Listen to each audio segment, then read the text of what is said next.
ओम शांति। तो आज एक बहुत अच्छा विषय पर चर्चा करेंगे। हमारी स्थिति बिगड़ती क्यों है? हम क्या भूले करते हैं जो हमारी स्थिति बिगड़ती है? स्थिति बिगड़ने के कारण और उनका निवारण। क्योंकि अब हम अपनी स्थिति को क्या बनाना है? अब हमें स्थिति को शक्तिशाली बनाना है। क्योंकि जिनकी स्थिति शक्तिशाली है वो रोने वालों के आंखों के आंसू पोंछ सकेंगे भविष्य में। जिन्होंने अपनी स्थिति को शक्तिशाली बनाया है असंभव बातों को संभव कर सकेंगे। जिन्होंने अपनी स्थिति को शक्तिशाली बनाया है वो वायुमंडल को अच्छा बनाने की सेवा कर सकेंगे। जिन्होंने स्थिति को शक्तिशाली बनाया है संगम युग के उनको अतीन्द्रिय सुख का अनुभव होगा। इसीलिए अब हमें अपनी स्थिति को शक्तिशाली बनाना है। लेकिन हमारी स्थिति क्यों बिगड़ती है? स्थिति बिगड़ने का सबसे पहला कारण है श्रीमत का उल्लंघन। जब चलते चलते हम श्रीमत का उल्लंघन कर लेते हैं तो हमारी स्थिति क्या होते हैं? बिगड़ जाते हैं। इसलिए श्रीमत के अंदर रहना, श्रीमत का पालन करना। श्रीमत तो जानते हैं ना सभी। रोज बाबा की मुरली सुनना, रोज अमृत वाला योग करना, शुद्ध भोजन खाना, पवित्रता का पालन करना। वास्तव में बाबा का एक एक मुरली का महावाक्य हमारे लिए नियम है। लेकिन चलते चलते हम नियमों का उल्लंघन करते हैं। और नियमों का उल्लंघन करने के 3 कारण हैं। पहला कारण है लोक लाज।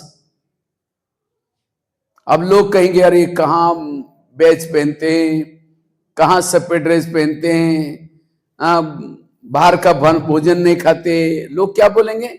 लोग इस संसार में ऐसे हैं, घोड़े पर बैठने में नहीं देंगे, पैदल चलने में नहीं देंगे। इसीलिए कहते हैं सुनो सबकी करो मन की नहीं श्रीमत की। फटाफट मन की बता दी क्योंकि मन की करने की आदत है ना। सुनो सबकी करो श्रीमत की। आज लोगों की बात सुनते सुनते कहां पहुंच गए। फिर भी अगर लोगों के मत प्रमाण चलेंगे तो कहां पहुंच जाएंगे। इसलिए मुझे श्रीमत का पालन करना है। जो बाबा ने मुझे नियम बना करके दिया उसका पालन करना है। और जो श्रीमत का पालन करता है वो शक्तिशाली है।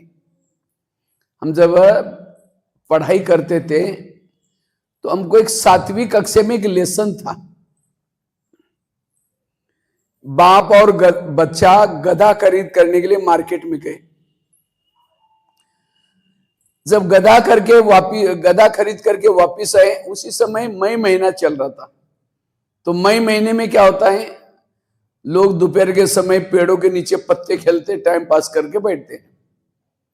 तो बाप और बच्चा गधा खरीद करके जा रहे थे।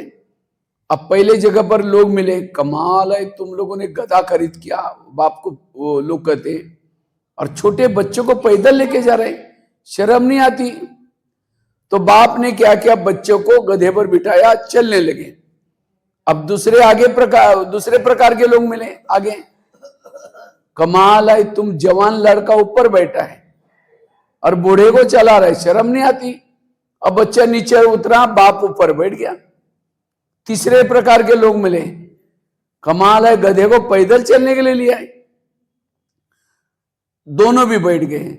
चौथे प्रकार के लोग मिले, अब कमाल है गधे को मारना है क्या, दोनों भी ऊपर बैठे हैं। अब दोनों भी नीचे उतर गए। और उन्होंने क्या किया, एक रस्सा ढूंढा, एक बड़ा सा बांस ले लिया और क्या किया, गधे के आगे के और पांव और पीछे के पांव बांध दिया रस्सी से, और क्या किया, वो बांस डाल करके गधे को कंधे पर उठा दिया। अब गधा तो उल्टा हो गया, उसको तकलीफ होने लगी, पांव हिलाने लगा।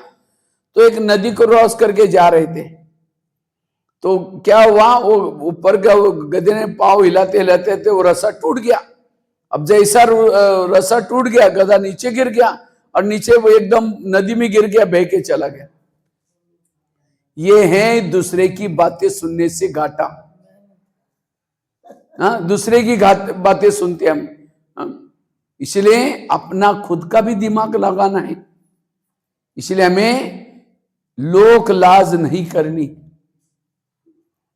यहां फिर भी लोक लाज कम है राजस्थान यूपी में। हम तो राजस्थान में रहते हैं। राजस्थान में जब माता क्लास में आकर के बैठेगी, घूंघट लेकर के बैठेगी। अगर उसका पति क्लास में आता, माता इधर देखेगी, पति इधर देखेगा, अपोजिट साइड पर, और हम इधर क्लास कर रहे। अभी एक बार 15-20 साल पहले की बात है, मधुबन में कुछ राजस्थान की माताएं आई थी सेवा में, बाबा मिलन में। तो मैं अपना टेलीफोन एक्सचेंज में मैं भी फोन करने के लिए गया था। तो माताएं भी फोन करने के लिए आई थी एसटीडी में, पहले एसटीडी रहता था। तो मेरे सामने एक माता जी थी, राजस्थान की थी। जब उसका फोन लगा, फटाफट घूंघट लेकर के अंदर से बात कर रहे थे।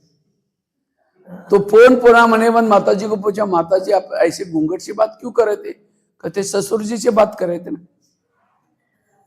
हमने कहा ससुर जी कहाँ है? तो कहते जयपुर में। अब माउंट आबू कहाँ, जो जयपुर का 500 किलोमीटर दूर, फिर भी उसने घूंघट लेकर के बात करे। लेकिन मुझे बहुत अच्छा लगा, देखो पति के लिए कितना बड़ा, ससुर जी के लिए कितना बड़ा रिस्पेक्ट है। ये घूंघट क्यों लेते हैं? क्योंकि बड़ों के लिए रिस्पेक्ट है। लेकिन ससुर जी का ससुर जी कौन है? शिव बाबा। उसके लिए इतने लोग लाज है। अगर अमृत वाला नहीं उठेंगे, ससुर जी क्या बोलेंगे? मुरली नहीं सुनेंगे, ससुर जी क्या बोलेंगे? अगर लोक लाज करने हैं, एक परमात्मा की करो, बाकी और लोक करने की कोई आवश्यकता नहीं है। इसलिए लोक लाज होकर के नियमों का उल्लंघन नहीं करना है। धर्मराजपुरी में जाएंगे तो धर्मराज लोग सुने, लोगों के सुनेगा। लोग आपको ऐसे बोलते थे, इनको छोड़ो, कोई बोलेगा? इसलिए जो बाबा ने मुझे नियम दिया है, उसका मुझे क्या करना है? पालन करना है। जो नियमों का उल्लंघन करेगा, श्रीमत का उल्लंघन करते हैं, उसकी सजा मिल जाती है। इसलिए नियम को, लोक लाज होकर के नियमों का उल्लंघन। और मुझे लगता है यहां तो कुछ भी नियम नहीं, ब्रह्मा कुमारी में। आज भक्ति मार्ग में कितने नियमों का पालन करते हैं। मुझे याद है, हम जो बचपन में देखते थे, हमारे माता जी, लौकिक माता जी, हम लोग खेती में रहते थे। अब खेती में जितना ये हॉल है, उतना बड़ा हमारा कुआं था। वो वहां खेती में पानी निकालने के लिए वो बड़े बड़े कुएं, ओपन कुएं खोदते हैं। अब कुआं था तो आसपास ही हमारा घर था, कुएं के पास ही। तो माता जी उस कुएं में जाती थी, सीढ़ियां रहती थी नीचे उतरने के लिए, और उसमें नहा करके गीले कपड़े पहन के, हमारा गांव 2 किलोमीटर दूर था, तो वहां एक मंदिर था। तो उस गीले कपड़े को पहन करके वहां से सोएगी, एक डंडा से लाइन लगाएगी, फिर वहां लाइन के पास जाके के फिर वहां सोएगी, फिर चाहे ठंडी हो, गर्मी हो, कुछ भी हो, वहां तक सोते हुए जाकर के वो पूजा करके आती थी। तो बाबा तो आपको ऐसा नहीं करता ना, आप गीले कपड़े पहन करके सेंटर तक आओ या मुरली सुन के जाओ। हाँ, आते समय नारियल लेके आओ, अगरबत्ती लेके आओ। जो मुरली सुनाता उस बहन की चरण धुलाई करके उसका पानी भी पी लो। बोलते हैं इधर, हाँ, कितना आराम से कुर्सी पर बैठो, सोफे पर बैठो, आराम से बैठो, जैसे स्कूल है। इसलिए यहाँ के कुछ इतने नियम नहीं है, लेकिन वहां प्राप्ति कुछ नहीं है, और यहां कितनी प्राप्ति। और ये नियम भी हमें क्यों मिले? जैसे कोई बच्चे को, अगर किसी को खांसी है, रात भर नींद नहीं आई, तो क्या करता है? डॉक्टर के पास जाता है। तो डॉक्टर क्या कहता है? ये दवाई लो, लेकिन खट्टी चीजें दही वगैरह मत खाओ। और पेशेंट क्या करे, दही भी खा रहा है दवाई भी खा रहा है, तो क्या हो जाएगा, खांसी ठीक होगी। इसी तरह आज हमें भी काम की, क्रोध की, लोभ की ये बीमारियां लगी हैं। तो ये बीमारी लगी है तो हम बाबा के पास, डॉक्टर के पास आए हैं। तो बाबा कहते हैं बच्चे ये ज्ञान सुनो, योग लगाओ, लेकिन साथ में नियमों का पालन करो। कौन से नियम? ये परहेज है। फिल्म नहीं देखना, नॉवेल्स नहीं पढ़ना, फैशन नहीं करना, क्योंकि अगर फैशन करेंगे तो देहाभिमान आएगा। तो ये नियम है परहेज, और जितना ये परहेज को करेंगे आपकी स्थिति पावरफुल हो जाएगी। इसीलिए अब हमें लोक लाज नहीं करनी है। जो बाबा ने हमको ब्रह्मा कुमार कुमारी के होने के नाते जो हमें नियम दिए, चाहे अमृतवाला का योग करने का नियम, चाहे मुरली का नियम, चाहे शुद्ध भोजन खाने का नियम है, चाहे सफेद ड्रेस पहनने का नियम है, जो नियम दिए उसको क्या करना है, ये हमारे कल्याण के लिए बाबा ने नियम दिए। सतयुग में आकर के नहीं बोलेगा बच्चे अमृतवाला उठो, बच्चे बैच पहनो, बोलेगा एक जन्म उसके नियम को पालन करो, 21 जन्म तक मालामाल हो जाएंगे। मेरा परमात्मा से कितना प्यार है ये कौन बताएगा? आप उसके नियम जितना प्रमाण चलते हैं उतना बाबा से आपका प्यार है। आप नियम प्रमाण नहीं चलते, बाबा से प्यार।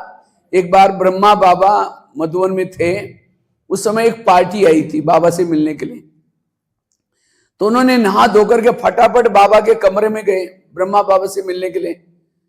तो बाबा ने पूछा बच्चे आज की मुरली पढ़ी? कहा नहीं नहीं बाबा आपसे मिलना था इसलिए जल्दी आए। बाबा ने कहा पहले जाओ मुरली पढ़ो, उसके बाद मेरे पास आ जाओ। अब जिसका मुरली से प्यार नहीं, जिसका अमृतवाला से प्यार नहीं, जिसका शुद्ध भोजन से प्यार नहीं, तो उसका भगवान से क्या प्यार है?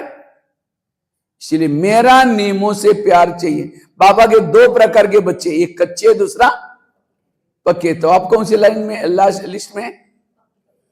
पक्के। तो सारे नियमों का पालन करते हैं। इसलिए नियमों का पालन करने वाला। आज सीता कमजोर क्यों बनी?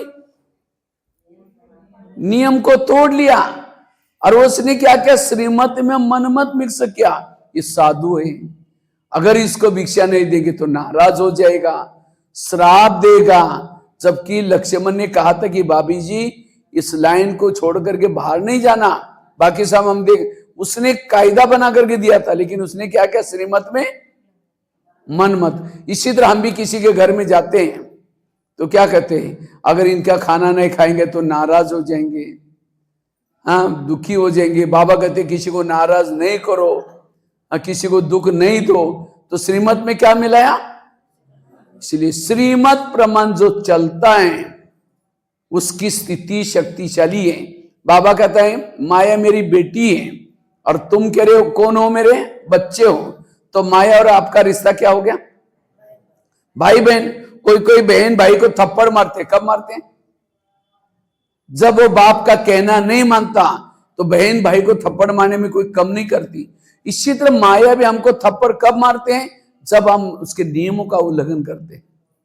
इसीलिए अगर मुझे स्थिति को शक्तिशाली बनाना है, आज से पक्का करो मुझे नियमों का उल्लंघन नहीं करना है। जैसे कोई भी माँ बच्चों को प्यार करते हैं, कब करते हैं? जब वो बच्चा माँ का कहना मानता है, सवेरे जल्दी उठाएगी, अच्छे कपड़े पहनाएगी और कई डायरेक्शन देते, देखो बेटा कपड़े गंदे नहीं करना, पढ़ना नहीं, पढ़ना, लड़ना नहीं, झगड़ना नहीं। और बच्चा जाता है, लड़ता है, झगड़ता है, कपड़े गंदे करके आता है, शाम को मम्मी मम्मी करके आएगा, मम्मी किचन से देखेगी, मैंने उसको कहा किया नहीं करेगा, तुम चिल्लाते मैं ही ठीक हो। अच्छा जाएगी, जाकर 2 थप्पड़ लगा देगी, तुमको मैंने कितना अच्छा कहा, तुम गंदा हो क्या? जितना वो बच्चा माँ का कहना मानेंगे, माँ उसको प्यार करेगी। इसी तरह बाबा में हमारी माँ है, सवेरे जल्दी उठाती है, फरिश्ता ड्रेस पहनाती है और कई डायरेक्शन देते हैं, बच्चा आत्मा समझो, पर चिंतन नहीं करो, मेरी याद में। हम बाहर जाकर के सारा उल्टा करके आते हैं। और शाम को जैसे बच्चा मम्मी मम्मी करता है, हम भी आकर के बाबा बाबा करेंगे। जैसे मम्मी किचन से देखते, बाबा भी परम धाम से देखता है, मैंने जो उसको कहा किया, नहीं करके तुम चिल्लाते रहो, मैं ही ठीक हूं। फिर कहता बाबा मुझे प्यार ही नहीं करता।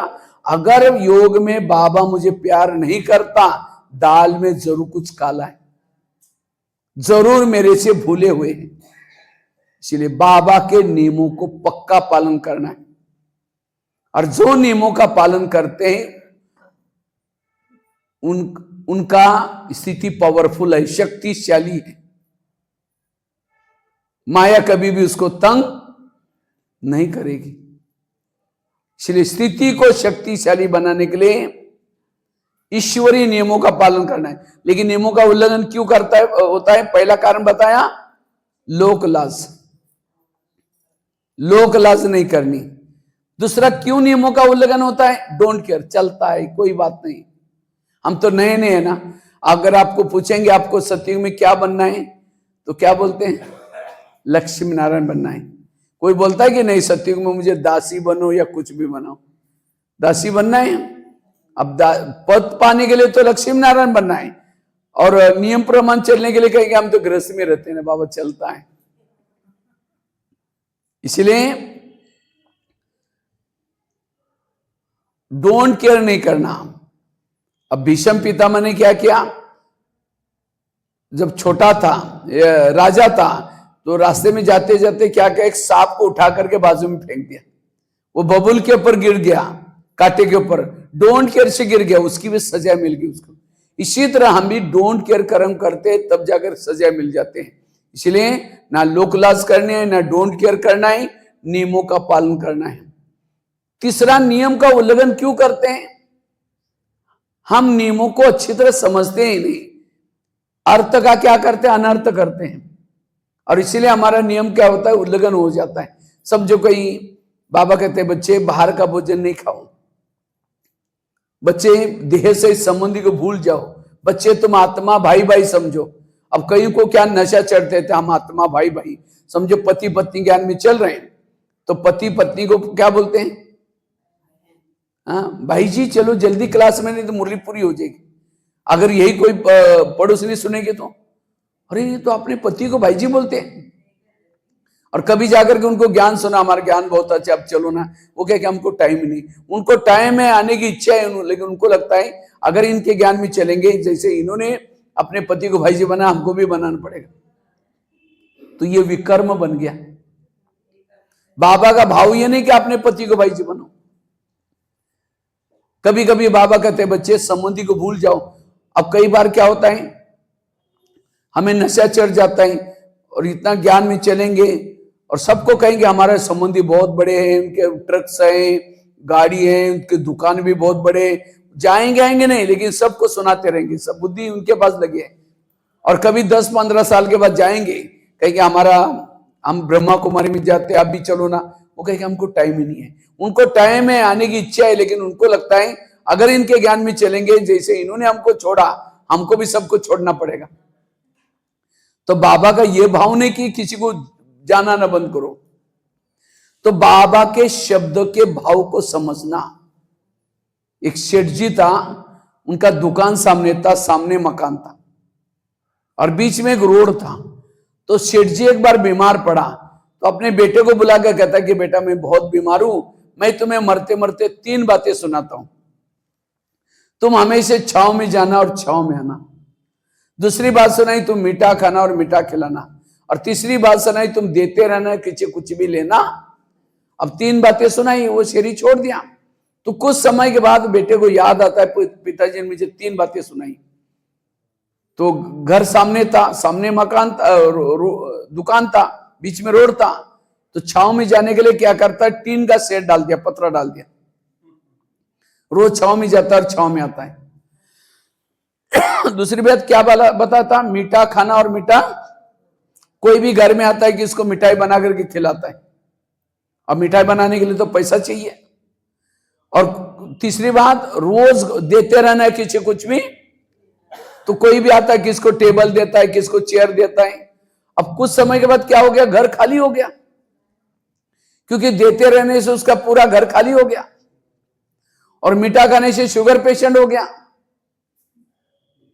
और छांव में जाने से कभी भी रात को कभी भी जाता हूं,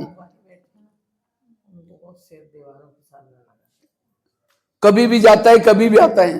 तो दुकान वाले आने वाले गिराई क्या हो गया? अब 12 बजे 1 बजे का जाओ तो छाया तो होगी। तो कुछ समय के बाद क्या हो गया?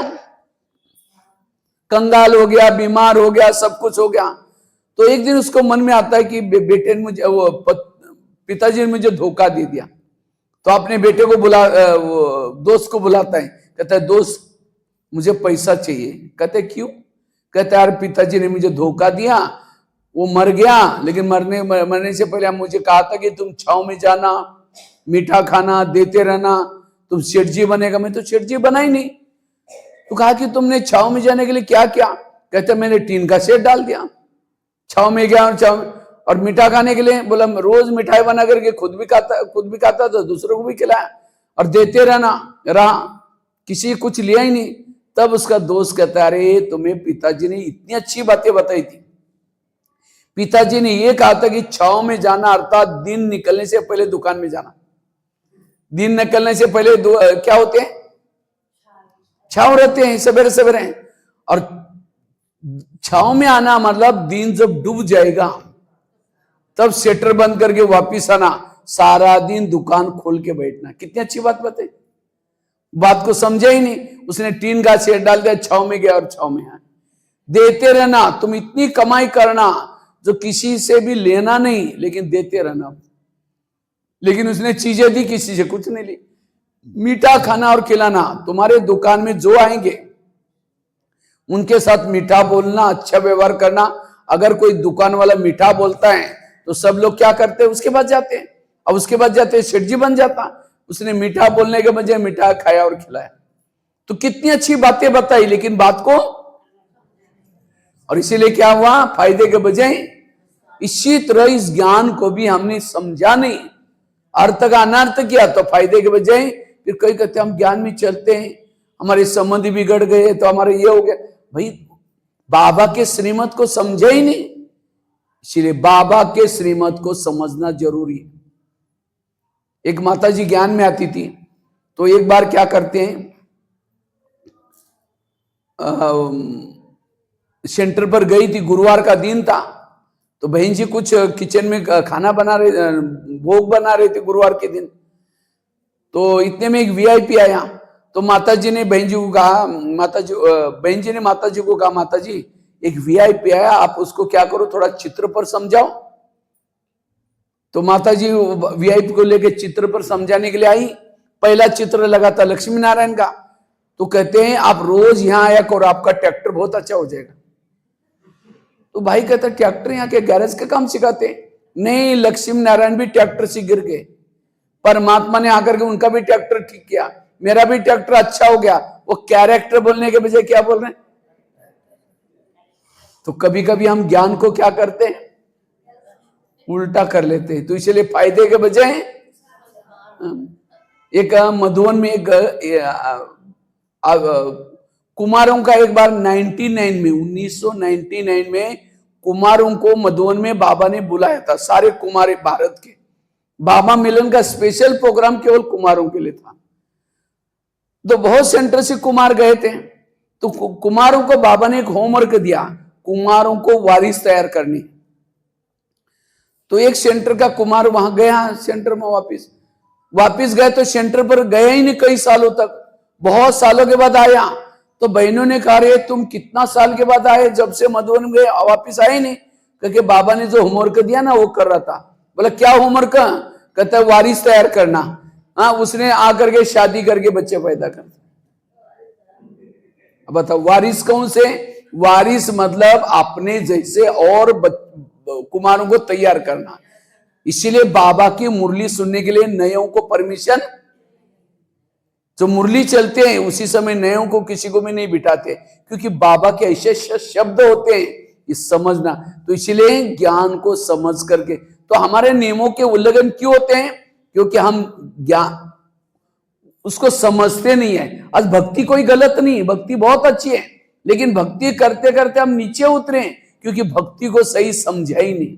कहते बलि चढ़ाओ, कौन सी बलि चढ़ाओ? जो मैं कहते हैं उसके मैंपन की बलि चढ़ाओ, लेकिन लोगों ने कौन सी बलि चढ़ाई? बकरी की बलि चढ़ाई। कहते उपवास करो। कौन सा उपवास? उप मतलब नजदीक, वास मना रहना, मन बुद्धि से परमात्मा के पास रहना, यह है उपवास। लेकिन लोगों ने कौन सा उपवास किया? खाना खाना बंद कर दिया। अब प्रधानमंत्री के एनटी में जाकर गए, अब चौराहे में स्ट्राइक करो, तो प्रधानमंत्री प्यार करेगा, डंडा लगाएगा? हाँ, इसी तरह हमने भी क्या किया, हे भगवान मेरा ये काम करो, नहीं तो 15 दिन के लिए हम स्ट्राइक, उपवास। उस उपवास मतलब अब स्ट्राइक करने के बाद वो क्या करेगा? ऊपर से आया, बताओ कि तुम लोगों ने क्यों स्ट्राइक किया था, आ जाओ। अब यहां आते भी नहीं, तुम्हारी सुनवाई करता हूं, आ जाओ। तो इसलिए इससे कुछ भी हमारा, आप उपवास करने से आपका हेल्थ ठीक हो जाएगी, डाइट हो जाएगी, थोड़ा वजन कम हो जाएगा, लेकिन उसे भगवान से कोई लेना देना नहीं है। कहा कुछ किया कुछ। कहते हैं घर का त्याग करो तो भगवान क्या हो जाएगा? कौन सा घर? ये शरीर आत्मा का घर है। इस शरीर के भान को भूलना, यह घर का त्याग करना। लेकिन लोगों ने कौन सा घर का त्याग किया? कहा कुछ। इसीलिए बाबा कहते बच्चे मैं तुम्हें सही रूप में सारे अर्थ समझाता हूं। तो बाबा कहते हैं मैं जो तुमको सुना रहा हूं, जैसे दिवाली मनाते हैं, दिवाली में क्या करते हैं? यहां क्या करते हैं? उत्तर प्रदेश में दीपक जलाते हैं, और क्या करते हैं? पटाखे बजाते हैं, और क्या करते हैं? सफाई करते हैं। अब दीपक जलाएंगे तो लक्ष्मी आएगी कैसे? लक्ष्मी का वाहन क्या है? उल्लू। और उल्लू को तो लाइट में दिखता ही नहीं, फिर फटाखा बजाएंगे तो उल्लू घबरा करके कहीं और चला जाएगा। तो कौन सा दीपक जलाओ? आत्मा का दीपक जलाओ। कौन सी सफाई करो? ईर्ष्या, घृणा। इसलिए बाबा कहते हैं बच्चे ये विचार सागर मंथन करो, बाबा जो सुनाता वो ठीक है या दुनिया में जो कहते हैं वो ठीक है। अब कृष्ण को क्या बोला? जब गोपिका नहाने के लिए जाती थी, मुरली बजा करके उनके वस्त्र गायब करता था। अब बताओ, एक कॉलेज में मुझे बच्चों ने प्रश्न पूछा, कहते हैं हम जब लड़कियों को छेड़ते हैं हमको तो पुलिस वाला डंडा मारता है, और कृष्ण ने जब किसी को छेड़ा तो उनको तो भगवान मान लिया। वास्तव में कृष्ण संगम युग का ये गायन है। जब ये बाबा का सेंटर भी क्या है? एक तालाब है। तो हम किसी लिए आए हैं? यहाँ ज्ञान स्नान करने के लिए आते हैं। जब ज्ञान से बाबा की जो मुरली वो किसे दिखाते हैं? बांस की। तो ये कागज बाबा की मुरली का किसे बना हुआ है? बांस का बना हुआ है। तो ये जब मुरली शिव बाबा ब्रह्मा के द्वारा मुरली बजाता है, तो हम सभी गोप गोपी का नहाने के लिए आते हैं। मुरली सुनते सुनते हमारा देह का भान, देह आत्मा का वस्त्र है, ये भूल जाता है, और हम आत्मा के स्वरूप में टिक जाते हैं। ये वस्त्र चुराता है, वो स्थूल वस्त्र नहीं चुराता। लेकिन लोगों ने कौन से वस्त्र दिखाया? वो स्थूल वस्त्र दिखाया। और क्या? इसीलिए कृष्ण को किसी ने कहा था, हे कृष्ण जी आपने कहा था मैं धर्म गलाने के समय आऊंगा, नहीं आना, क्योंकि आजकल सभी गोपिका के पास मोबाइल है। अगर किसी को वस्त्र चुराएगा तो वो पुलिस स्टेशन फोन कर देंगे। और आजकल गोपिका नहाने के लिए तालाब में जाती नहीं, हर एक के अंदर अब बाथरूम बने घरों में। आजकल कोई नहाने के लिए थोड़ी कोई नदी में कुएं में कौन जाता है। और कहा कि आजकल तो कोई माखन भी नहीं खाता। माखन खाए किसी के घर में? माखन केवल हरियाणा में मिलता है, बाकी इंडिया में कई भी स्टेट में माखन नहीं मिलता है। केवल हरियाणा और पंजाब में भोजन में माखन हम देखते हैं। तो कहा कुछ किया कुछ। इसीलिए बाबा कहते हैं बच्चे इसका अर्थ समझो। वास्तव में संगम युग में जो परमात्मा कार्य करता है उसकी रीति बने, रस्में बने, त्योहार बने। इसलिए बाबा के नियमों प्रमाण चलना है। सप्ताह का पहला दिन कौन सा होता है? सोमवार। परमात्मा शिव सभी को क्या करता है? सोमरस पिलाता है। कौन सा सोमरस? हम कौन हैं, हम कहां से आए, हमारा घर कहां है, इस ज्ञान को कहते हैं सोमरस। और जो ये सोमरस पिएगा उसका परमात्मा से मंगल मिलन होता है। इसीलिए सोमवार के बाद कौन सा दिन आया? मंगलवार। जब मंगल मिलन मनाया, हम कौन है, कहां से है, जब सोमरस पिया उसकी बुद्धि विशाल हो गई, बेहद की हो गई। इसलिए तीसरा दिन कौन सा आया? बुद्धवार। पहले हमारी बुद्धि क्या थी? मेरे बच्चे, मेरा परिवार, मेरा मेरा। लेकिन अभी हमारी बुद्धि सारी दुनिया ही हमारा परिवार है, हर इंसान हमारे आत्मा भाई है, ना कोई हिंदू ना कोई मुस्लिम। बेहद की बुद्धि विशाल हो गई, इसलिए बुद्धवार। जब बुद्धि विशाल हो गई, मंगल मिलन मनाया, सोमरस पिया, तो सभी को सदगुरु प्रसन्न हो गया। और जिसको सदगुरु प्रसन्न हो गया, असंभव बातें क्या हो गई। आज साइंस वालों ने क्या लिखा है, अगर कोई व्यक्ति ब्रह्मचर्य का पालन करेगा, उसकी ऊर्जा दिमाग में घुसेगी, वो पागल हो जाएगा। लेकिन आज न हमारे कितने सारे ब्रह्मा कुमार कुमारी ज्ञान में चलते हैं, पागल हो गए। मुझे लगता है जो रोज विकार में जाता है वही पागल होता जा रहा है। आज विकारों के वश होकर के इतना पागल होते जा रहे हैं, 5-5, 10-10 साल में बच्चे के ऊपर रेप केस कर। इसलिए आज दुनिया में शास्त्रों में क्या लिखा हुआ है, आग और कपास ये घर में नहीं रह सकते, एक रूम में नहीं रह सकते। अर्थात पति और पत्नी पवित्र एक घर में नहीं रह सकते। लेकिन आज कितने ब्रह्मा कुमार कुमारी पवित्र हैं, कितने सारे। इसका मतलब आज हमारे साथ में कौन है? बाबा साथ में। बाबा साथ। आज द्वापर में भी लोगों ने पवित्र रहने के लिए क्या किया? घर का त्याग करके जंगल में गए, लेकिन ज्यादा समय नहीं रहे, वापिस आकर के गृहस्थी बसाई। लेकिन आज इतना कलयुग का गंदा वातावरण है, इतनी फिल्में हैं, इतना फैशन है, तो भी आज हम पवित्र रह रहे हैं। इसका मतलब साथ में कौन है?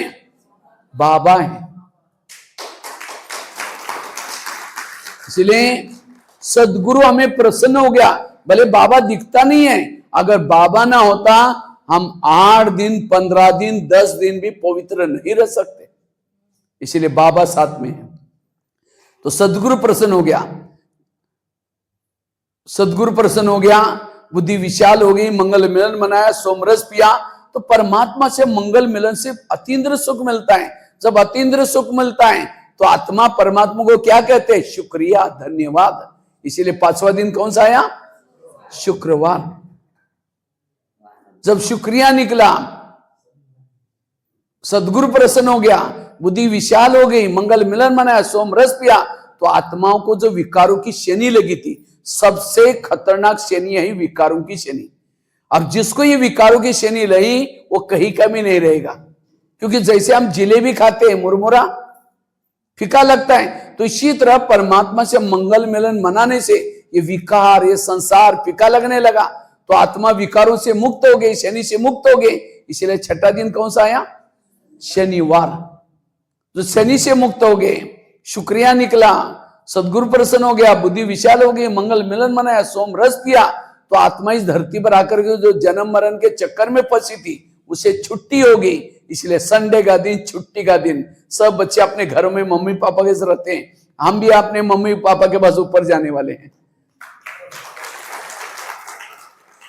इसको ही इंग्लिश में होलीडे बोलते हैं। होलीडे, पवित्र वो दिन है जिस दिन आत्मा और परमात्मा अपने घरों में रहेंगे।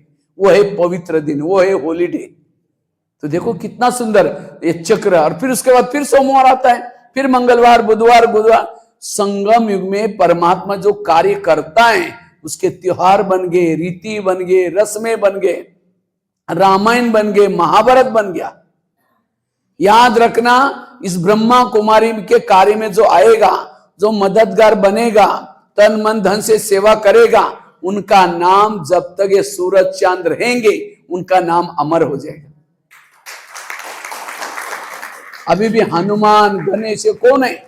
जिन्होंने 5000 साल पहले परमात्मा के कार्य में मददगार बने थे, उनका नाम अभी भी हनुमान के रूप में, देवियों के रूप में।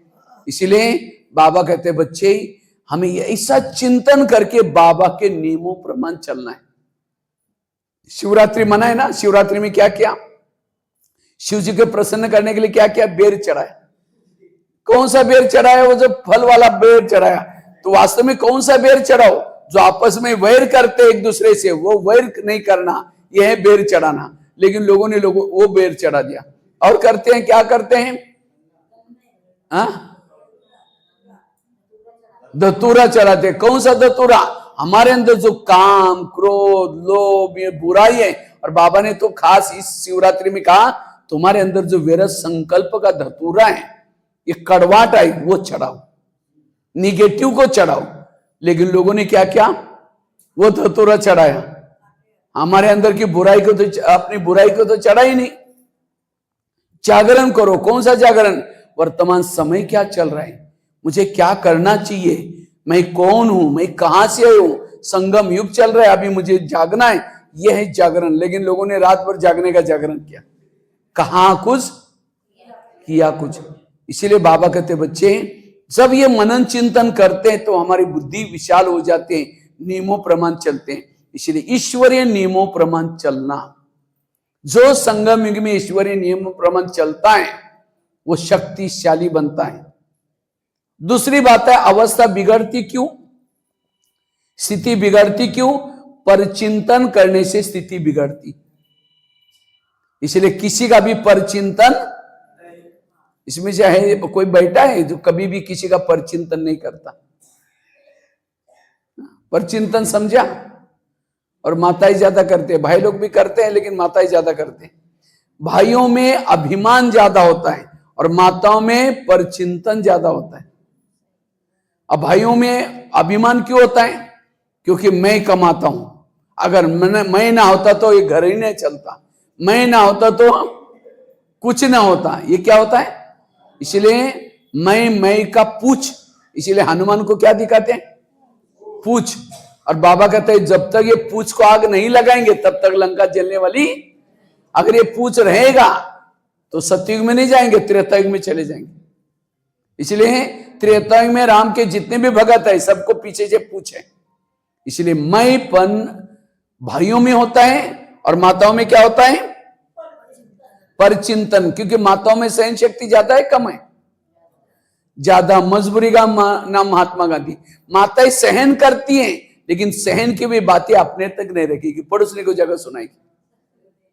इसलिए आज से हमें किसी का परचिंतन नहीं करना है। समझो पति ने कुछ बोला, टक करके थप्पड़ थोड़ी मारेंगे, चुप तो बैठेगी जैसा। लेकिन पति ऑफिस में चला गया, पड़ोसी के पास जाकर के बैठेगी, फिर पूछेगी खाना खाया? वो कहेगी अरे क्या खाओ, मेरे पति ने बड़ा घमासान किया। वो कहेगी मेरा भी कोई कम है क्या? वो अपने घर के सुना रहे, वो अपने घर के सुना रहे। उसको कहते हैं परचिंतन। वो जाते जाते कहेगी मैं कभी कभी धमकाती हूं, तुम भी कम नहीं करना, तो सिर पर बैठेगा। वो बोल के आई, सारा दिन वही चिंतन चलता है। शाम को आएगा, धमकाऊंगी, मैं भी कोई कम हो क्या, मैं ही है। और शाम को जब आता है पानी मांगता है, कैसे देंगे? ले तेरे को हाथ नहीं, गुस्से से पानी दिया, खाना गुस्से से बनाया। यह है परचिंतन के परिणाम। इसलिए परचिंतन करता है, उसके दिमाग में मुरली पूछेगी आज की मुरली क्या थी? हाँ बहुत अच्छी थी। एक पॉइंट तो बताओ, बहुत अच्छा था। वरदान क्या बताओ? वो भी बहुत अच्छा था। क्या था? बहुत अच्छा था। दिमाग में मुरली की पॉइंट एक भी याद नहीं रहेगी। सरस्वती किसके ऊपर बैठी है? हंस के ऊपर बैठती थी। हंस के ऊपर पानी के अंदर हंस तैर रहे हैं, एक छोटा सा बच्चों को बिठाओ तो क्या हो जाएगा? डूब जाएगा। और वो सरस्वती माँ कितनी बड़ी है, अगर सरस्वती माँ बैठेगी तो कैसा तैरेगा हंस? तो ये चित्र करता है, ज्ञान उसके दिमाग में बैठता है जो हंस है। इसलिए बाबा ने सबका ड्रेस कैसा दिया है? सफेद। केवल ड्रेस पहनने से नहीं, अगर मैं ड्रेस सफेद पहना है और किसी के दुर्गुण देखती हूँ, अवगुण देखती हूँ, इधर उधर सुनाती हूँ, कौवा है वो। हंस कौवा अर्थात अंदर कुछ बाहर कुछ। कोई बहन या भाई सामने नहीं है, दो चार जन मिलकर उसकी बुराई करेंगे, फलानी ऐसी है, ये ऐसी है, वो ऐसा है। अचानक आई वो जिसकी बुराई करते हैं, क्या बोलेगा? ओम शांति, अभी हम आपको याद कर रहे थे। मुख में राम, बगल में छुरी। तो उसके बुद्धि में सरस्वती कैसी बैठेगी? और जहां सरस्वती नहीं बैठेगी, ज्ञान नहीं बैठेगा, उसको खुशी। इसीलिए आज से हमें किसी का भी परचिंतन पतन की जड़ है, सो चिंतन उन्नति की सीढ़ी है। कहते हैं कृष्ण ने क्या किया? सुदर्शन चक्र घुमाया और असुरों के गले काटे। तो वास्तव में कौन सा सुदर्शन? अपने बारे में, मैं कौन हूं, मैं कहां से आया हूं, मुझे ये अपने बारे में सोचना। इसके बजाय फलानी ऐसी है, वो ऐसे, ये चक्र उल्टा घुमाएंगे, अपना गला कट जाएगा, अपना समय चला जाएगा, स्वाद चले जाएंगे। इसलिए आज से मुझे किसी का परचिंतन करने से मेरी स्थिति बिगड़ जाएगी। एक सीढ़ी का चित्र देखा है ना, सीढ़ी में नीचे उतरने के लिए कितना समय लगा था? 5000 साल कितने लगा नीचे उतरने के लिए, और ऊपर चढ़ने के लिए कितना समय मिला हुआ है? सेकंड। तो यहां कैसे बैठे फिर? सेकंड निश्चय के लिए बाबा बोलता है, ऊपर चढ़ने के लिए सेकंड नहीं, ऊपर चढ़ने के लिए 100 साल। संगम में कितना समय गए? और 100 साल तो सबको मिले ही नहीं। अब 100 साल से ज्ञान में नहीं आए, किसी को 10 साल, किसी को 20 साल, किसी को 40 साल। थोड़ा सा योग लगाए, सीढ़ी ऊपर चढ़ गए। थोड़ा सा अमृत वेला की, सीढ़ी ऊपर चढ़ गए। थोड़ा सा सेवा की, सीढ़ी ऊपर चढ़ गए। थोड़ा सा परिचिंतन किया, जितनी सीढ़ी चढ़ी उतना नीचे। अब यही करते रहेंगे, चढ़ते रहेंगे, उतरते रहेंगे, चढ़ते रहेंगे, बीच में लटक जाएंगे। इसीलिए आज से मुझे किसी का परिचिंतन, मुझे चढ़ने का काम करना, उतरने का काम। इसीलिए परचिंतन से बचना। कई कहते हम करते नहीं, कोई आकर के सुनाता तो क्या करें? क्यों सुनाते? हम कहते अच्छा और क्या हुआ? वो सिर हिलाएंगे। जब सिर हिलाएंगे तो सुनाने वालों को इंटरेस्ट आएगा और सुनाएगा। आपके घर में कोई कचरा लाकर डालेगा तो आप क्या कहेंगे उसको? आपका बहुत बहुत धन्यवाद, जहां पूजा होते वहां डाला करो, ऐसे बोलेंगे? कोई कचरा डालेगा उसको भगाएंगे। लेकिन परचिंतन एक कचरा है, और वो डालने के लिए जब आपके पास आते हैं तो भगाने के बजाय हम क्या करते? चाय पानी पिलाते, उसकी खातिरी करते। इसीलिए आज से मुझे ये परचिंतन करने वालों के चेहरे में खुशी, उसके दिल में बाबा नहीं बैठ सकता। और संगम युग में जिसके दिमाग में सरस्वती नहीं बैठेगी, ज्ञान नहीं बैठेगा, उसको भविष्य में लक्ष्मी, धन नहीं आएगा, दौलत नहीं आएगी। क्योंकि हम विद्यार्थी है ना, जैसे स्कूल कॉलेज में आजकल बच्चों में सरस्वती को प्रसन्न नहीं करते, फिल्में देखते हैं, फैशन करते हैं, नशा करते हैं, इसलिए उनके दिमाग में सरस्वती, अब सरस्वती नहीं, इसीलिए भविष्य में पैसा नहीं आए। वो पैसे के पीछे दौड़ रहे हैं, कितनी भी नौकरी के लिए जा रहे हैं, लेकिन कोई पसंद, क्योंकि सरस्वती को विद्यार्थी जीवन में प्रसन्न नहीं किया। तो सरस्वती अर्थात ये ज्ञान को दिमाग में बिठाना है, और ज्ञान उसके दिमाग में बैठता जा जो हंस है। किसी की बुराई करेंगे, किसी का परचिंतन करेंगे, क्योंकि बाबा को दिल में बिठाने के लिए दिल कैसा चाहिए? साफ। हंस किसको कहेंगे? जो नीर अलग करता है। हंस को पानी और दूध मिला कर दो तो क्या करता है? पानी को छोड़ देता है, दूध को पी लेता है। कंकड़ और मोती मिलाकर दो तो कंकड़ क्या करता है? छोड़ देता है और मोती को चुगता है। तो जो ज्ञान में चलने के बाद हर इंसान की अच्छाई देखता है, वो है हंस। और जो बुराई को ही देखता रहता है, वो है कौवा। वो कौवा हमेशा बुराई देखता रहेगा। कितना भी अच्छा इंसान है तो भी हम क्या करते हैं? बुराई देखते हैं। और जो बुराई देखता है फिर औरों को भी सुनाता है, वो उसको ज्ञानी कैसे कहेंगे? इसीलिए अभी हमें हंस बनना है। किसी का भी परचिंतन करेंगे तो नीचे उतर आएंगे। और परचिंतन करने वालों को बाबा प्यार। अब किसी के घर में जाऊं, उनके बच्चे भी बैठे, बाप भी बैठा है, बच्चों को कहेंगे बच्चा ठीक नहीं, नालायक है, ऐसा है वैसा है, और बाप को कहेंगे अब बहुत अच्छा है, अब कितने अच्छे हैं। बाप कहेगा तुम पहले यहां से भाग जाओ, तुमने मेरे बच्चों की गिलानी की, तुम मेरे को अच्छा बोलता है। हर मम्मी पापा को अपने बच्चे प्यारे होते। इसी तरह सारा दिन कहेंगे वो बहन ऐसे, वो भाई ऐसे, वैसा करता है, वैसा करता है, मेरी भाभी ऐसे।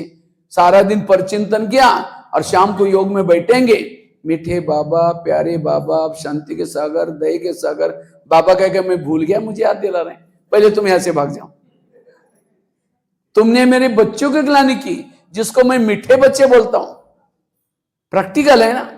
भगवान से प्यार करना है तो भगवानी रचवी दुनिया का हर इंसान मुझे प्रिय चाहिए।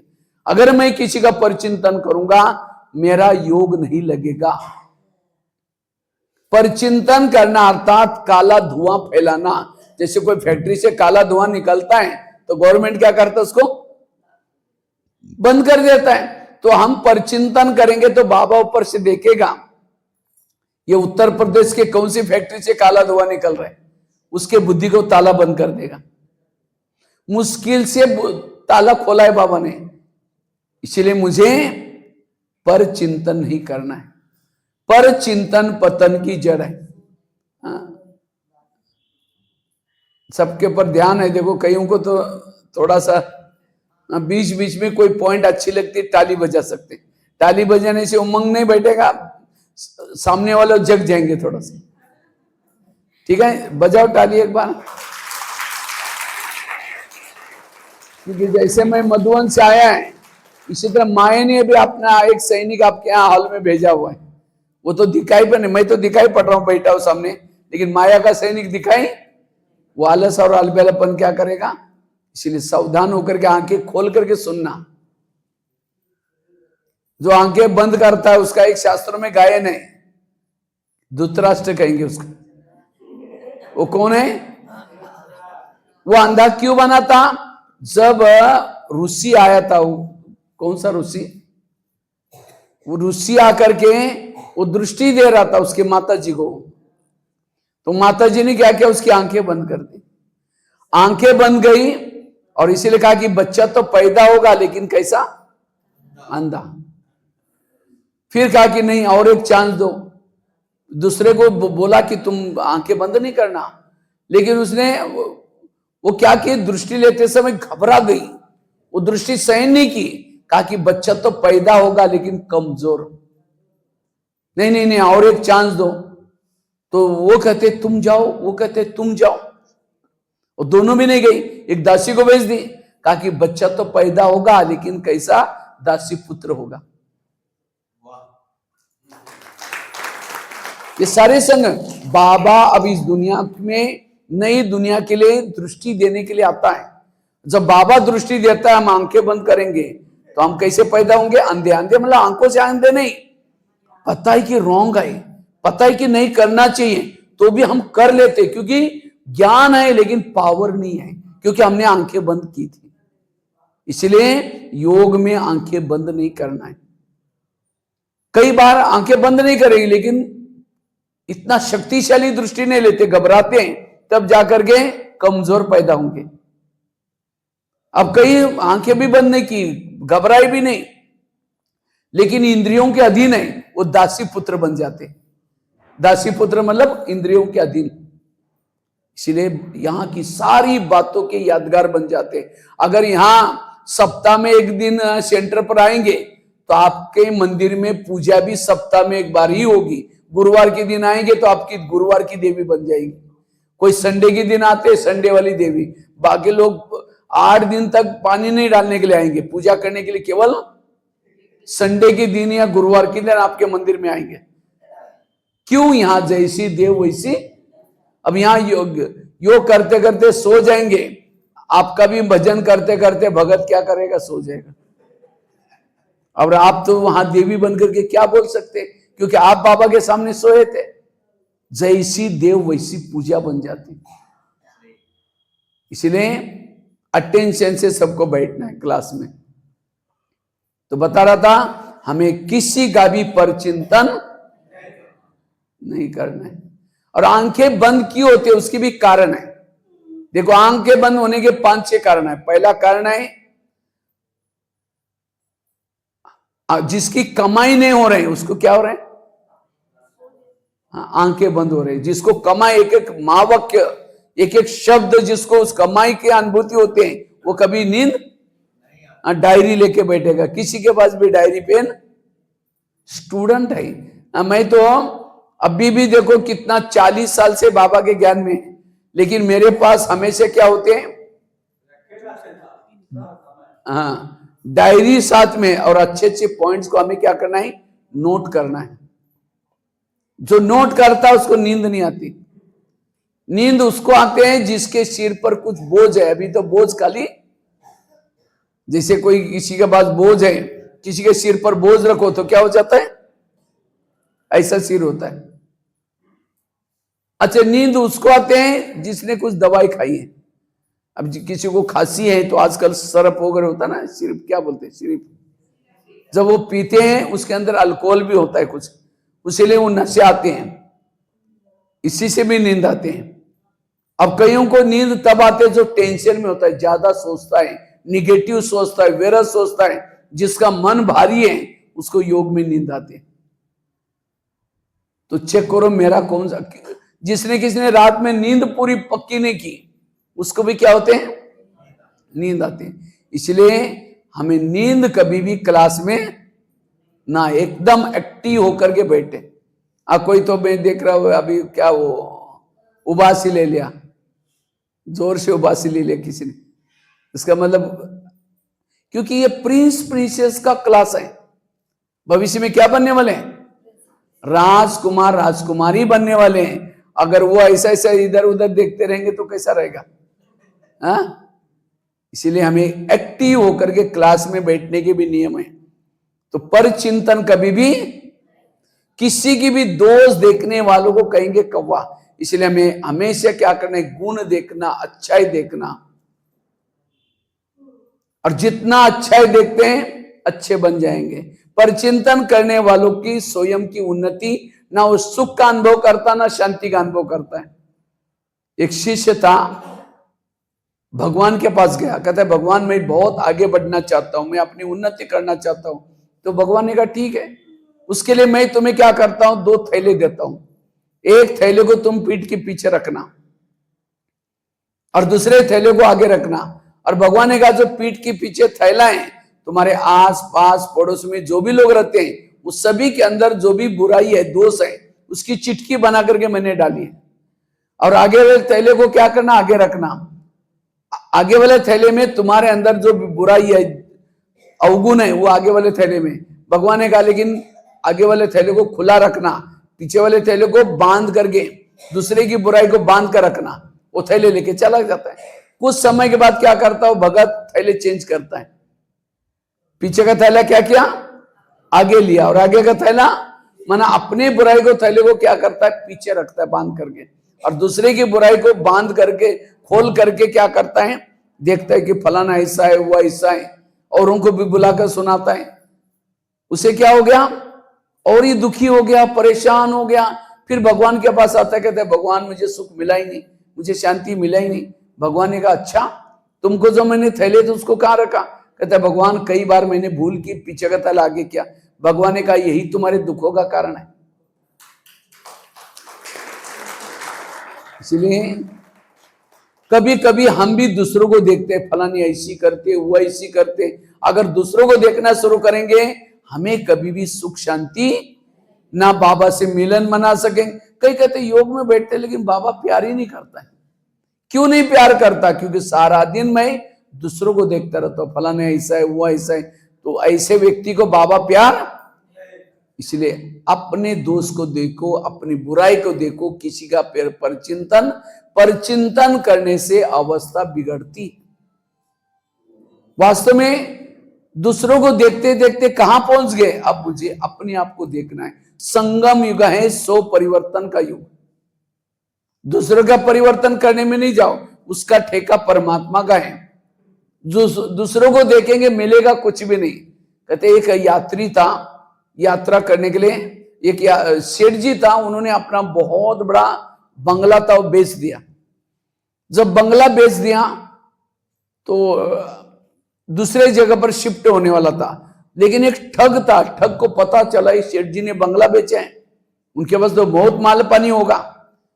तो ठग ने क्या किया, उसी ट्रेन में अपना रिजर्वेशन बनाया, उसी के आसपास में, उसी के आसपास में आप जाने लगा।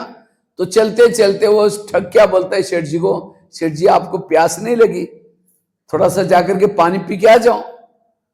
अब सेठ जी को पता चलेगा उसकी चाल चलन से ये कोई ठग लग रहा है।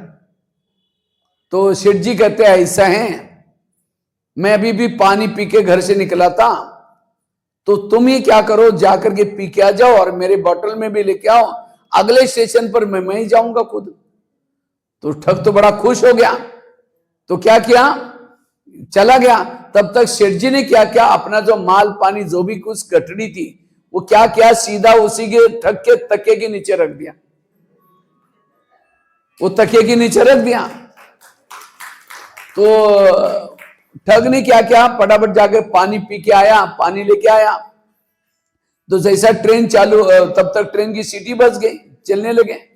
जैसा ट्रेन चलने लगी, बातें करते करते दूसरा स्टेशन आया।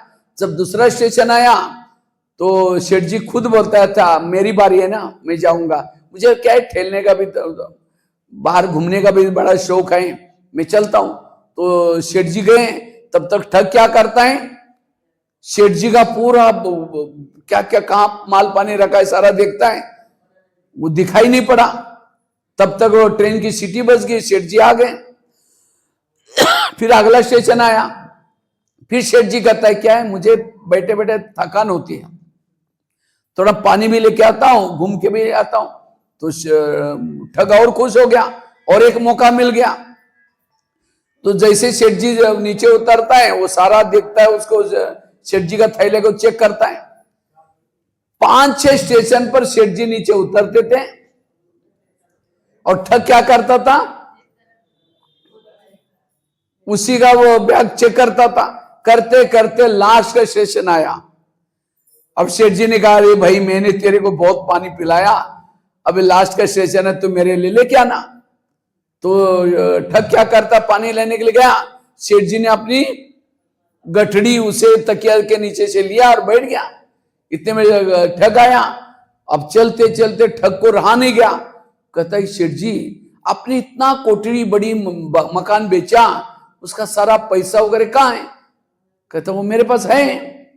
कहता मैं पूरा यात्रा में आपको देखा, लेकिन कुछ मिला ही नहीं। कहता मुझे पता ही कि तुम मेरा थैला चेक करेगा, मैंने सारा तुम्हारे तकिए के नीचे रखा था। देखो, उसके तकिए के नीचे रखा था, और दूसरे को क्या कराएं, ढूंढ रहे हैं। इसीलिए वो इतना पारा, कुछ खजाना होने के बाद भी वंचित रहा। इसी तरह परमात्मा कहते हैं, सुख और शांति का खजाना तुम्हारे तकिए के नीचे है, तुम दूसरों को देखने में लगे रहते हो, ये ऐसा करता, वो ऐसा करता, वैसा करता है, पूरा जीवन में आप खाली रहेंगे, आपको कुछ भी नहीं मिलेगा। इसलिए दूसरों को नहीं देखो, अपने आप को देखो। जितना अपने आप को देखेंगे, अपना चिंतन करेंगे, आप माला माल हो जाएंगे। लेकिन पूरी यात्रा में हम जीवन में क्या करते, दूसरों को देखते, वो क्या करता है। बाबा कहते हैं ना, बच्चे किसी को नहीं देखो, कहते हैं। और एक सुना था, कई बार बाबा भी कहते हैं, एक कसाई था, सामने कसाई का दुकान था, और सामने एक झोपड़ी में संत रहता था। तो संत क्या करता था, रोज उठ करके खिड़की से वो कसाई की तरफ देखता है, और उसके ऊपर कोसता रहता है, देखो आज फिर उठ गया, फिर उसने काटा, ये भी लेने के लिए आया, ये भी लेने के लिए आया। वो सारा दिन अपने झोपड़ी में घूमते हुए किसको देखता है, कसाई को देखता है, और वो कोसता रहता है। तो कसाई जब भी आता है, आकर के कहता है, भगवान मुझे कहाँ कसाई का काम दिया, वो भगवान के ऊपर कोसता है। करते करते करते कुछ समय बाद कसाई का शरीर छूट गया। जैसा कसाई का शरीर छूटा, ऊपर गया, तो चित्रगुप्त ने बोला कि तुमको भगवान ने नीचे भेजा था, आपने कितना दान पुण्य करके आए बताओ। कहता, अरे मैं कसाई था, मैं क्या दान पुण्य करूं, मेरे से पापी पाप हुआ था, तो भी मैं कभी कभी भगवान के ऊपर कोसता रहता था, मुझे क्यों कसाई बनाए, बस यही मेरी दिनचर्या सारा बता के ठीक है। कुछ समय के बाद उसी कसाई का शरीर छूटा, उसकी आत्मा भी ऊपर गई। तो चित्रगुप्त ने पूछा कि भाई आपका दान पुण्य कितना पुण्य करके आए बताओ। कहता मेरे पास एक कसाई रहता था, बड़ा खराब था, रोज बकरी काटता था, उसको नरक में भेजना, स्वर्ग में नहीं भेजना। चित्रगुप्त ने बोला भाई आपके बारे में बता रहा, आपने क्या पुण्य का पाप किया। कहता मेरे पास एक कसाई रहता था, बड़ा खराब था। फिर लास्ट में पूछा, अरे भाई तुमने क्या नीचे करके आए। कहता मेरे पास एक कसाई रहता था, बड़ा खराब। क्योंकि वो सारा दिन किसको देखा है, कसाई को। तब चित्रगुप्त ने कहा, अरे भाई फिर भी वो कसाई था, फिर भी भगवान को कोसता रहता था, कुछ तो पुण्य किया, लेकिन तुम सदा दूसरों को देखते रहा, तुमको परमात्मा का चिंतन करने का टाइम नहीं मिला, तुम ही नरक में जाना। उसको ही नरक में भेज दिया। संत कहां गया, न रखें। इसीलिए कहीं हमारा ऐसा ना हो जाए हम ज्ञानी समझ करके ये ऐसी, मैं कितना ज्ञानी हूं, ये ऐसी वो ऐसी। इसीलिए दूसरे का चिंतन मत करो, स्वयं का चिंतन करो। जितना सो चिंतन करेंगे, ये सो पर चिंतन आज हमारी स्थिति को क्या करता है, बिगड़ता है। इसलिए सो चिंतन करना। तीसरी बात है, हमारी स्थिति क्यों बिगड़ते हैं? जब हमारे अंदर सहन शक्ति नहीं है तो हमारी स्थिति क्या होते हैं, बिगड़ते। इसलिए हमें सहन शक्ति की देवी बननी है। जिसके पास सहन शक्ति नहीं है, जब योग में बैठेंगे शुरू तो करेंगे मैं आत्मा हूं, शांत स्वरूप हूं, फिर कहेंगे मेरे को उन्होंने क्यों बोला, फिर कहेंगे ठीक है मैं आत्मा हूं, फिर कहेंगे 15 दिन पहले भी तो बोला था, फिर कहेंगे ठीक है मैं आत्मा हूं, फिर कहेंगे सबके बीच में क्यों बोला, कहां योग लगेगा। इसलिए मुझे सहन शक्ति की देवी बननी है। कभी भी गुस्सा नहीं करना है, सहना यही गहना है। जितना सहनशील बनेंगे उतना पद ऊंचा होगा। लेकिन आज हमारे अंदर सहन शक्ति नहीं है, और जिसके अंदर सहन शक्ति नहीं, उसके थॉट्स नेगेटिव चलते, विरत चलते, क्यों क्या में चले जाते हैं। एक जगह पर बहुत सारे पत्थर पड़े थे, तो शिल्पकार को लगता है कि मुझे एक मूर्ति बनानी है। तो मूर्ति बनाने के लिए क्या करता है वो, एक पत्थर को लेकर के, ढेर था पत्थरों का, एक पत्थर लेकर के उसके हमरिंग करना शुरू किया। 3 दिन के बाद उस पत्थर के मन में आता है इतने सारे पत्थर पड़े, उन सबको छोड़ करके मेरे पीछे क्यों पड़ा है। अच्छा चलो 2 मिनट योग करते हैं।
तो बात चल रही थी, एक शिल्पकार था, उसको एक मूर्ति बनानी थी अच्छी सी।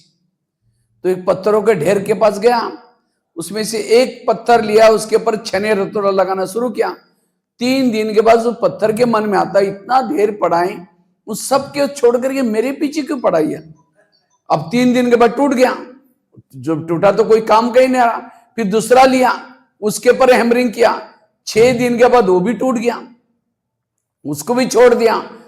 तीसरा लिया, 9 दिन के बाद वो भी टूट गया, क्योंकि पत्थर को, वो शिल्पकार को मूर्ति बनानी थी, चाहे सारे भी टूट जाएगा कोई बात नहीं। चौथा लिया, 12 दिन के बाद वो भी टूट गया। 5वां लिया, वो सहन करते करते करते 100 दिन हो गया। 100 दिन हो गए, उसकी मूर्ति बन गई। शिल्पकार खुश हो गया, उसको एक बैलगाड़ी में रखा, पूरी गांव की परिक्रमा की, और परिक्रमा करके क्या क्या, एक मंदिर में लाया। जब परिक्रमा करने के लिए लेके गए थे, कोई माताएं फूल डाल रहे, कोई नमस्ते करे, क्यों क्यों कि उसने सहन किया था। और जब मंदिर में लाया, साधु संत सब आकर के झुकने लगे।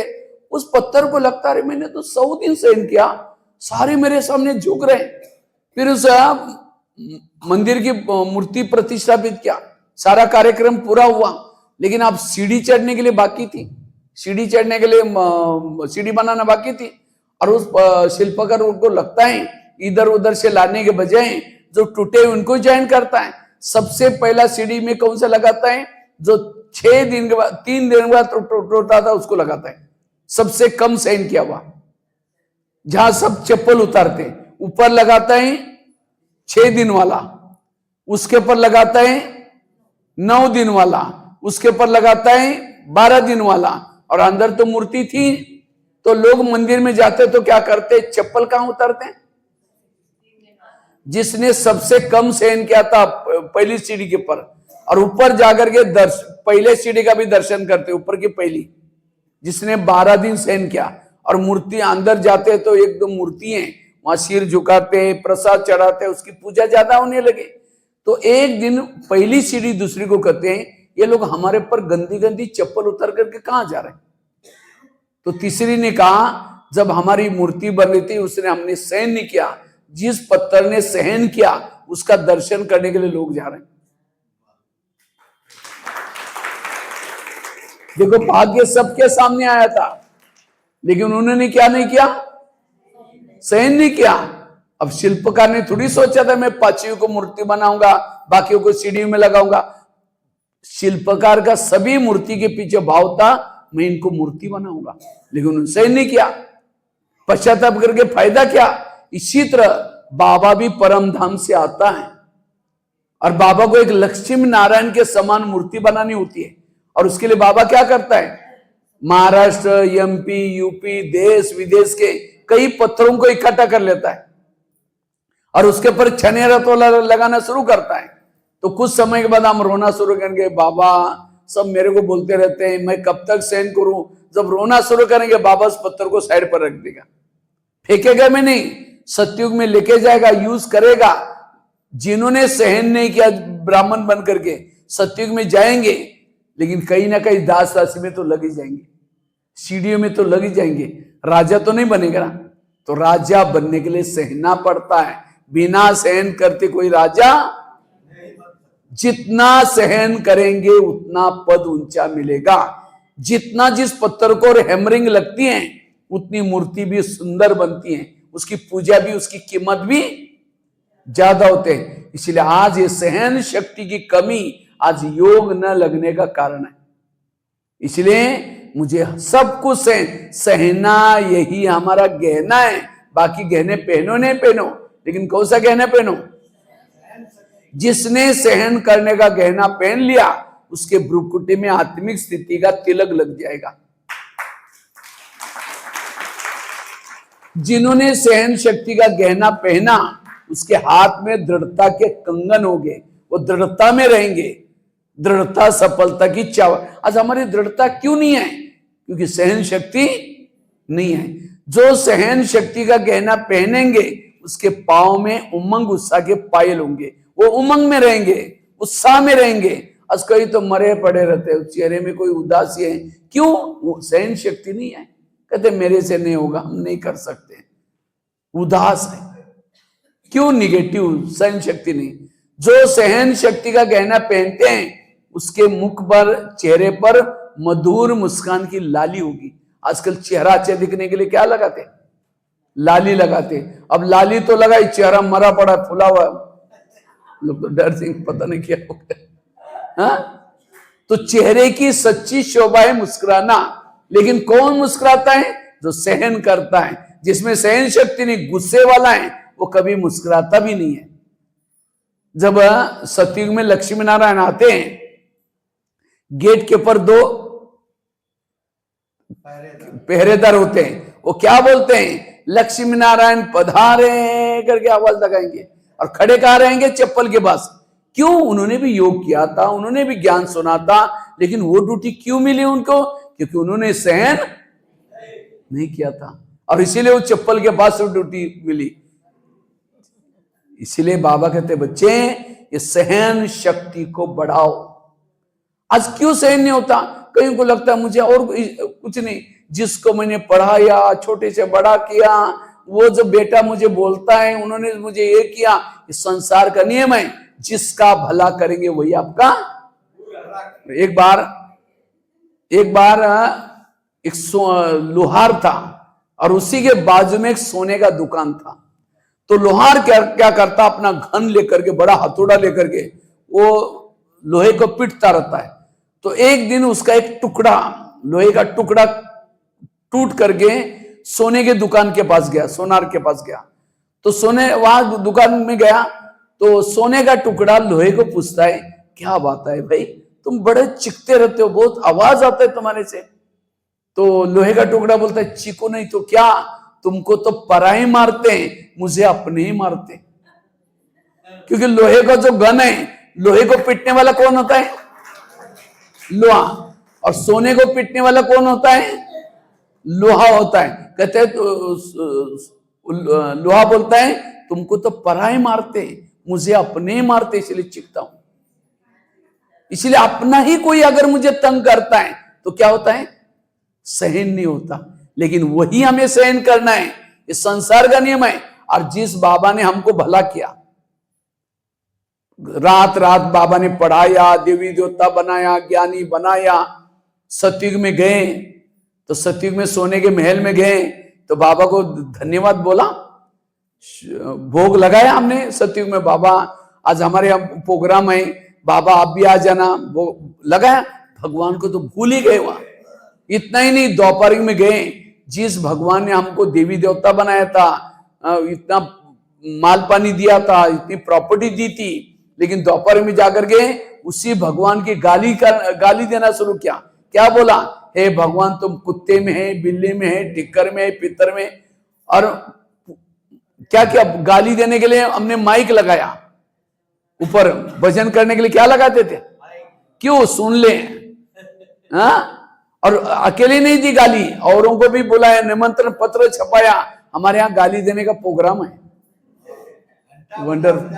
हाँ, उठा करके उठो, सुन लो। हाँ, हे भगवान तुम कुत्ते में, अब छोटे बच्चे को कहोगे तुम कुत्ते में, मुझे कुत्ते में बोलता है, वो बच्चे को भी पसंद नहीं है। आज जिसने भला किया, हमने क्या किया? तो बाबा ने सहन किया ना उसको।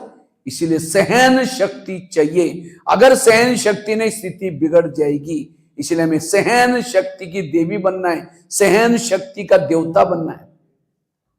अगर सहन शक्ति नहीं, अवस्था बिगड़ जाएगी। हमने तो खुद, मैं अपने जीवन के 2-3 अनुभव आपको सुनाता हूं। मैं जब ज्ञान में आया, तो शुरू में जब ज्ञान में आया था, तो घर वालों को ज्ञान पसंद नहीं था। लेकिन मैं जब दिल्ली में आया, तो दिल्ली से जब वापिस मैं घर में गया, तो घर वालों को लगा इसको कुछ इविल सोल आ गया इसके अंदर। तो मेरे को एक तांत्रिक के पास लेके गए, क्योंकि मैं सवेरे उठता था, 2 बजे उठ करके योग करता था, भोजन मिलता था तो भोग लगाता था। तो तांत्रिक को आकर जाकर के अंदर क्या बोला, ये रात को ही उठता है और भोजन देता है तो देखता ही रहता है। क्योंकि हम तो भोग लगाते ना ब्राह्मण लोग, तो उनको क्या पता कि वो बोले देखता रहता है आधा घंटा तक 15 मिनट देखता है वो भोजन को, फिर एक एक गिट्टी खाता रहता है। तो तांत्रिक ने क्या किया, वो रिंगण डाल करके उसमें मुझे बिठाया, कुछ मंत्र जपा, कहता है पिताजी को बोला 100 रुपए दे दो आपका काम हो गया। तो मैंने पूछा ऐसे 100 रुपए की चीज के भाई? कहते आपके अंदर कुछ भूल था, उसको मैंने बंद किया, अब आपको तकलीफ नहीं देगा। तो मैंने उसको तांत्रिक के तरफ देख करके मैंने कहा भाई आपके अंदर तो 5-6 भूत है, मैं आपके चेहरे में देख रहा हूं, आओ मैं आपको बताता हूं। तो क्या क्या उसको बाजू में लिया, तो मेरे पास प्रदर्शनी का अंक था, उस अंक में एक एक चित्र समझाया, कैसे हम आत्मा हैं, हम ज्योति स्वरूप आत्मा हैं। जब हम आत्मा सतयुग में थे, देवता के रूप में थे, हमारे अंदर काम का भूत, क्रोध का भूत, लोभ का भूत, कोई विकारूपी भूत नहीं थे, तो हम देवता थे। धीरे धीरे द्वापर के बाद क्या हुआ, हमारे अंदर 5 भूत घुस गए, काम का भूत, क्रोध का भूत, आपस में लड़ना शुरू किया, झगड़ा, फिर हमने भक्ति की, भूतेश्वर परमात्मा को याद किया, आखिर इतना विकार में गए, भूतों के वश हो गए, दुखी हो गए, फिर परमात्मा इस धरती पर आया है और उसने एक विद्यालय खोला है माउंट आबू में, भूतों को निकालने वाला, और मैं जाकर के वहां ट्रेनिंग लेके आया हूं। तो आपके भूत निकालना है, मेरे पास 7 दिन के लिए आओ। तो वो तांत्रिक था भाई, पिताजी को बोला इनके अंदर भूत नहीं, भूत तो हमारे अंदर है। तो फिर क्या किया, पिताजी कहते नहीं नहीं शादी वगैरह करना आपकी। अब मैं तो पहली बार बहुत सालों के बाद मधुबन में गया था दिल्ली से, तो शादी करना है, मैंने कहा नहीं, मैं तो ब्रह्मा कुमारी में जाता हूं, वहां शादी वगैरह नहीं करते, पवित्रता का पालन करते। तो उनको लगा इसको कुछ नशा चढ़ी है, उन्होंने क्या किया, हमारी रिश्तेदारी वालों को बुलाया, कुछ जो भक्ति करने वाले रिश्तेदारी, कुछ गांव के लोगों को बुलाया, एक मीटिंग बिठाई, और उस मीटिंग में सारे लोग सामने बैठे थे, मैं भी बैठा था, पिताजी बैठे थे। तो सब बोलने लगे वो संत ने भी शादी की थी, उन्होंने भी की थी, उन्होंने ऐसा ऐसा करके बोलने लगे। तो मैं बोला अच्छा आप लोगों का हो गया, आप मेरी सुनो।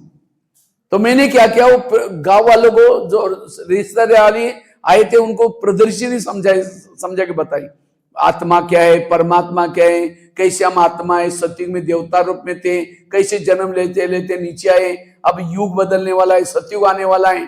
फिर लास्ट में शिव बाबा का चित्र निकाला, मैंने कहा ये मेरा पिता है, शरीर का पिताजी, सामने बैठा था पिताजी, मैंने कहा ये एक जन्म का पिताजी है, और ये परमात्मा मेरा जन्म जन्मांतर, मेरा ही नहीं, मेरे माताजी का भी पिताजी है, पिताजी का भी पिताजी है, आप सबका पिताजी है, आप भूल गए इसको। और मैंने कहा ये पिताजी मेरा लौकिक पिताजी बोलता है तुम शादी करो, तुमको 1 एकड़ जमीन दूंगा, आधा एकड़ जमीन दूंगा, क्योंकि हमारे 4 भाई थे, तो आधा एकड़ जमीन दूंगा, फिर उसके बाद कुएं का पानी लेने का मौका दूंगा, फिर एल्युमिनियम का बर्तन भी दूंगा, क्योंकि हमारे घर में उस समय एल्युमिनियम के बर्तन वो छोटे छोटे थे, वो बर्तन भी आपको थोड़ा हिस्सा मिलेगा, वो दूंगा। फिर हमारा वो झोपड़ी थी, तो झोपड़ी में 4 कोने, एक कोने में रहने का चांस भी दूंगा, अगर कहना मानेगा तो, शादी करेगा तो।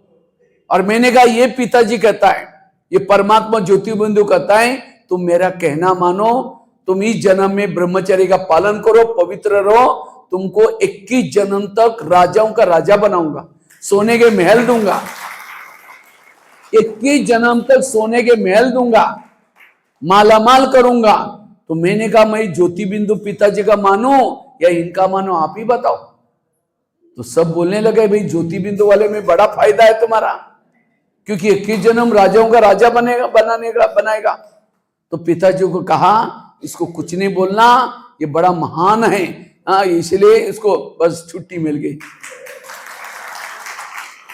लेकिन ये बात क्या हो गया, 4 गांव में फैल गया, फलाने का लड़का सन्यासी बन गया, क्योंकि 2-4 लोग गांव के लोग आए थे, छोटे छोटे गांव के लोग, उन्होंने अपने गांव में पूरा फैलाया, फलाने का लड़का सन्यासी बन गया, वो शादी नहीं करेगा।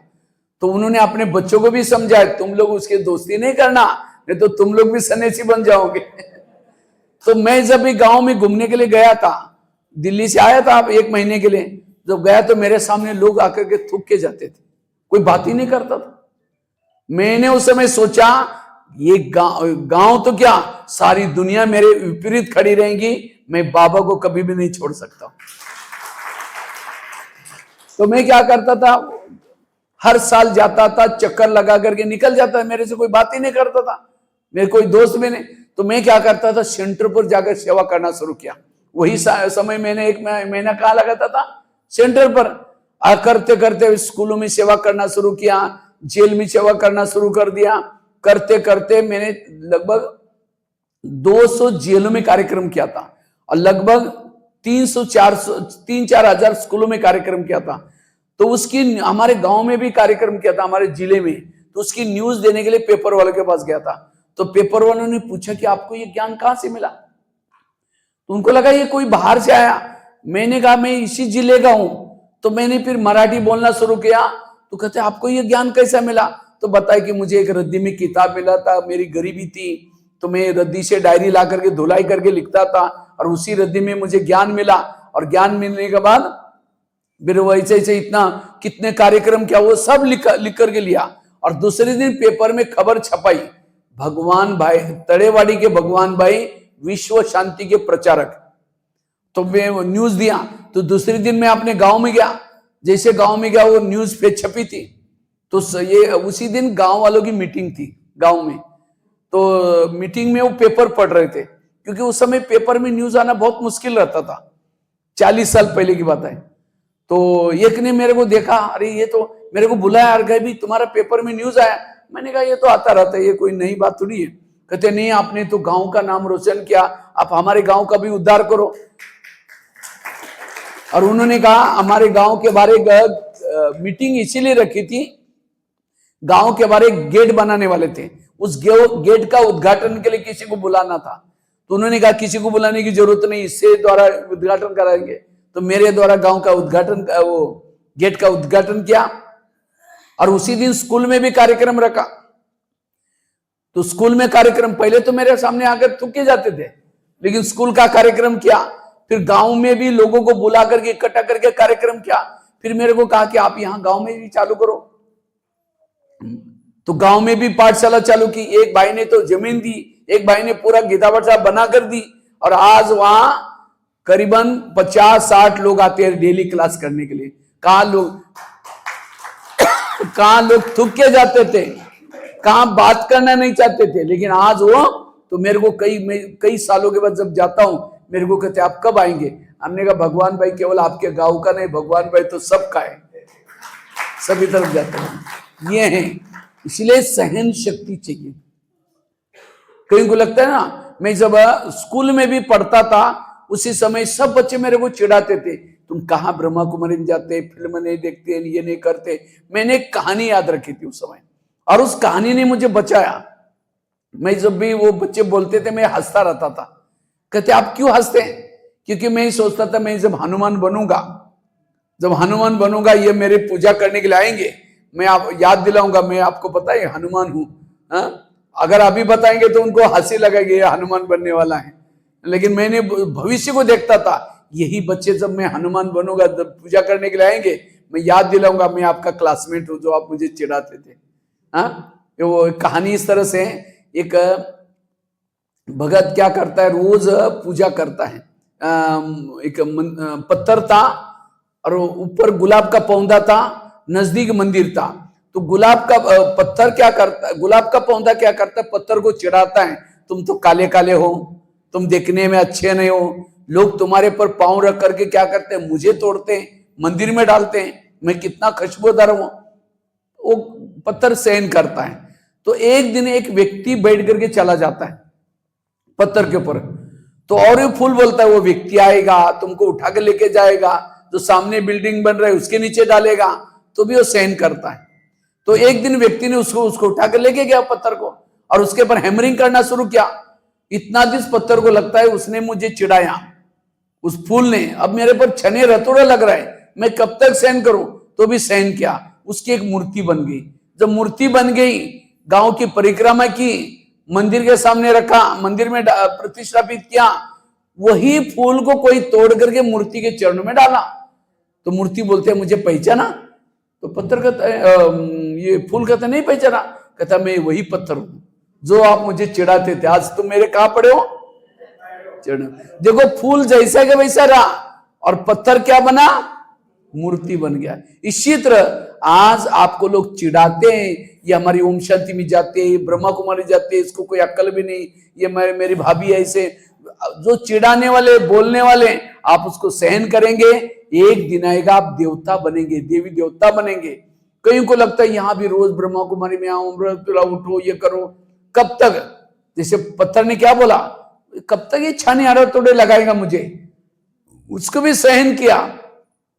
और तब जाकर के जब देवी देवता बनेंगे, वही चिढ़ाने वाले आपको दर्शन कर, क्योंकि लास्ट में विनाश के समय मंदिरों में साक्षात्कार होगा, किसका?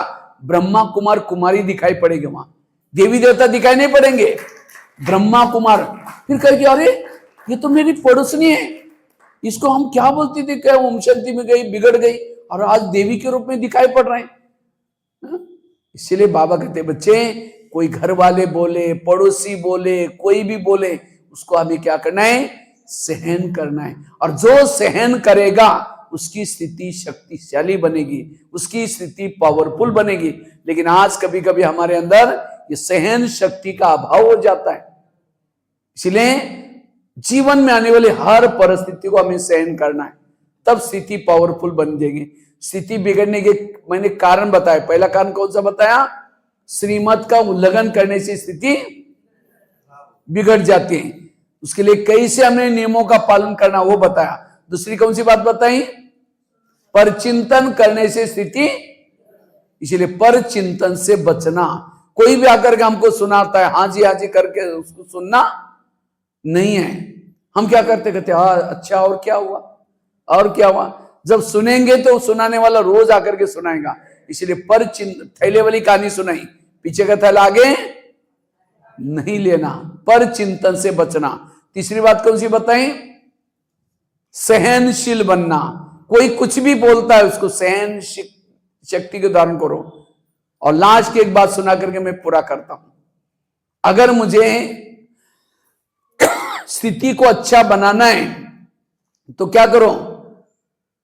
आत्मा का पाठ पक्का करो। जिसका आत्मा का पाठ पक्का नहीं है उनकी स्थिति बिगड़ जाती है। क्योंकि बाबा का ज्ञान किसी देह को नहीं है, किसको है? आत्मा को है। जितना आत्मा के स्वरूप में रहेंगे बाबा याद आएगा। जितना आत्मा, बाबा कहते हैं मैं तुम्हारा साजन हूं और तुम मेरी कौन हो? सजनी। कहता मैं तुमको पलकों पर बिठा करके लेके जाऊंगा। हमको कहां बिठाएगा? पलक किसको बोलते हैं? ये आंख के ऊपर। लेकिन कब लेके जाएगा? जैसे कोई साजन सजनी को लेने के लिए आता है, अब सजनी 50-60 किलो वाली है, साजन छोटा सा है, अब कैसा उठा के लेके जाएगा वो? इसी तरह हमारा साजन है ज्योति बिंदु, और हम देह भान में 50-60 किलो वाले हैं, वो पलकों पर कैसे बैठ जाएंगे? बाबा के पलकों बैठेंगे? जो बिंदी है, बिंदी आत्मा है, पलकों पर बैठेगी। इसलिए आत्मा समझो। आत्मा समझने वालों को ही लेके जाएगा, देह भान वालों को यहीं छोड़ेगा। इसीलिए बार बार मैं आत्मा हूं, मैं आत्मा हूं। जब तक आत्मा के स्वरूप में नहीं है, परमात्मा की याद नहीं आएंगी। जितना आत्मा अभिमानी स्थिति में रहेंगे, आज योग क्यों नहीं लगता? योग न लगने का कारण है देह का भान। समझो एक बड़ा सा चुंबक है, चुंबक के सामने लोहे के टुकड़े डालो तो क्या हो जाएगा? खींच लेगा। इसका मतलब चुंबक अच्छा है, लेकिन लोहे के टुकड़ों को हमने क्या किया? बहुत बड़े गठड़ी लेकर के उसके अंदर बांध बंद करके, कपड़े के अंदर लपेट करके बांध कर रखा, तो खींचेगा? चुंबक खराब है। चुंबक अच्छा है, लेकिन हमने क्या किया? उसको गठड़ी के अंदर बांध करके रखा है, वो लोहे के टुकड़ों को खींचेगा नहीं। इसी तरह हम भी देह भान में होकर के बाबा के सामने बैठेंगे तो बाबा हमको कैसे खींचेगा? इसीलिए आज हमारी स्थिति बिगड़ने का कारण है देह का भान। इसीलिए बार बार मैं आत्मा हूं, मैं आत्मा हूं, इसका पाठ पक्का करो। मैं आत्मा इस भ्रुकुटी से देख रही हूं, मैं आत्मा कानों से सुनती हूं, मैं आत्मा मुख से बोलती हूं, मैं आत्मा अजर अमर अविनाशी हूं, ये पांव को लेकर के चलती हूं, मैं आत्मा चल। ये आत्मा का पाठ पक्का चाहिए। जिसका आत्मा का पाठ पक्का है उसकी स्थिति पावरफुल है। देहभान वालों को दूसरे के दोष देखते हैं, अवगुण देखते हैं। आत्मा के स्वरूप में रहने वालों को किसी के दोष दिखाई नहीं पड़ेंगे। तो मैं आत्मा हूं या शरीर हूं, कैसे समझ पता चलेगा? मेरा आत्मा, अगर आपको सर्दी बहुत लग रहे हैं, कौन सा बान है? देहबान। कोई गाड़ी रखी है, गाड़ी को बाहर धूप में रखेंगे, सर्दी में रखेंगे, बोलते हैं मुझे गाड़ी लग सर्दी लग रहा है, अंदर रखो। खाना आज बहुत अच्छा लगा, मजा आई खाने में, कौन सा बान है? देहबान। हाँ, एक बार मैं गुलजार दादी के लिए खाना बनाया था, तो खाने में क्या हो गया, नमक डालना ही भूल गया, कुछ भी नमक नहीं डाला, भूल गया, और टेस्ट भी नहीं किया मैंने। जब दादी को दिया तो दादी को फिर मैं पूछा कि दादी कैसा खाना था? बोले बहुत अच्छा। फिर मैंने थोड़ा बचा हुआ खा लिया तो देखो नमक ही नहीं है। देखो दादिया, वो नमक इससे भी परे हैं। लेकिन आज हमें थोड़ा नमक, ये पनीर खाएंगे कहेंगे बड़ा मजा आ गया, और कद्दू देंगे तो कहेंगे मजा ही नहीं आज। अब गाड़ी को कोई गाड़ी बोलते हैं, वो पेट्रोल पंप का पेट्रोल है ना, बड़ा टेस्टी है, वहां लेके जाओ मुझे, यहां नहीं भरो, बोलते हैं। अब गाड़ी को पानी भरो तो भी चुपचाप लेंगे, पेट्रोल भरो तो भी। लेकिन आज हमारे गाड़ी में खाना भी टेस्ट, ये हमारा 2% भी आत्मा का भान नहीं, अभी भी। कितना? 2% भी नहीं। तो देवता कैसे बनेंगे? और जब तक आत्मा के भान में नहीं है तो सत्युग में नो एंट्री।